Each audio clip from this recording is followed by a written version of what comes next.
मंगल की दशा। अरे कब से कुंडली देखे जा रहा है, कुछ बताएगा भी? हाँ बेटी, बताऊं ना, इसकी शादी का योग कब बनेगा? हर लड़के को रिजेक्ट कर देती है। इतनी देर में आलिया भी जॉगिंग से घर वापस आकर उनके साथ ही बैठ जाती है। अरे आशीष भाई, आप, मुझे सुबह से ही लग रहा था कि कुछ अपशगुन होने वाला है। देखिए, आप आ गए। मुझे तो उस लड़के के लिए अभी से बुरा लग रहा है, जिसे तेरे लिए कुर्बान होना पड़ेगा। बेचारा। वैसे आप इतने बड़े ज्योतिषी बन गए, लेकिन अभी तक कुंवारे हो। क्या बात है? ग्रह योग नहीं बना रहे या कुछ और बात है?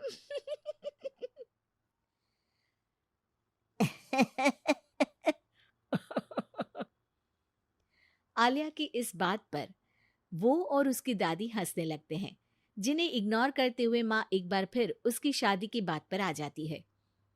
बेटा, इसकी बात का बुरा मत मान। तू ये बता कि दिक्कत क्या है?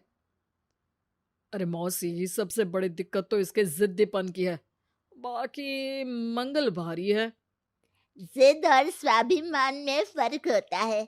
मेरी पोती नेक दिल, सेल्फ इंडिपेंडेंट लड़की है। ऐसे ही कुछ कॉम्प्रोमाइज करके कहीं भी शादी थोड़ी ना कर लेगी। माँ जी, आपने ही इसे बिगाड़ कर रखा है। माँ, दादी और भाई की नॉन स्टॉप शादी वाली बातें सुनकर आलिया गुस्से में उठ खड़ी होती है। माँ, आपको पता है मैं इन सब चीजों पर बिलीव नहीं करती, फिर भी आप लोगों ने मिलकर घर को सर्कस बना दिया है। घर वालों को ये सब सुनाकर आलिया तैयार होती है ऑफिस के लिए निकल जाने को, जहाँ रास्ते में उसे एक छोटी बच्ची फूल बेचते हुए मिलती है। दीदी, फूल खरीद लो ना, आज मेरी मम्मी का बर्थडे है। अच्छा, कितने के हैं? सिर्फ आपके लिए एक फूल, 20 रुपीज। आलिया उस बच्ची से सारे फूल खरीदकर ऑफिस पहुंचकर उन्हें सब में बांट देती है। क्या बात है? ये फूल किस खुशी में बांटे जा रहे हैं? फूल मिलने से सबके चेहरे पर जो खुशी आई है ना, उसी की समझ लो। चलो काम करते हैं। ऐसे ही आलिया अपने आसपास के लोगों में खुशियां बांटते हुए डेली लाइफ बहुत खुशी से जी रही होती है। दिन बीतते रहते हैं। एक शाम आलिया और उसकी दोस्त आइसक्रीम खरीदने जाती हैं। भैया, 2 चॉकलेट आइसक्रीम देना। तुम्हारा चॉकलेट आइसक्रीम से प्यार मुझे आज तक समझ नहीं आया। आइसक्रीम लेकर आलिया की दोस्त तो वहां से चली जाती है, लेकिन जैसे ही आलिया जाने लगती है, तभी एक जरूरतमंद बच्चा उसके पास आता है। दीदी, आइसक्रीम खिला दो। आलिया बिना कुछ सोचे अपनी आइसक्रीम उसे दे देती है। ये सब देख वहीं खड़ा देव आलिया के पास आता है। आप उसे पैसे भी तो दे सकती थी। हाँ, दे सकती थी, पर पैसे तो आगे उससे कोई दूसरा भी छीन सकता था। लेकिन इस आइसक्रीम को खाकर उसे जो खुशी मिलेगी ना, वो कोई नहीं छीन पाएगा। Wow, deep thought. आज से मैं भी ऐसे सोचना शुरू करूंगा। वैसे मेरा नाम देव है।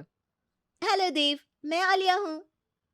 और इस तरह दोनों बातें करते हुए साथ चलने लगते हैं, जिसके बाद धीरे धीरे दोनों की बातें और फिर मुलाकातों का सिलसिला शुरू हो जाता है। इसी तरह कुछ महीने बीत जाते हैं। अब दोनों एक दूसरे को पसंद करने लगते हैं।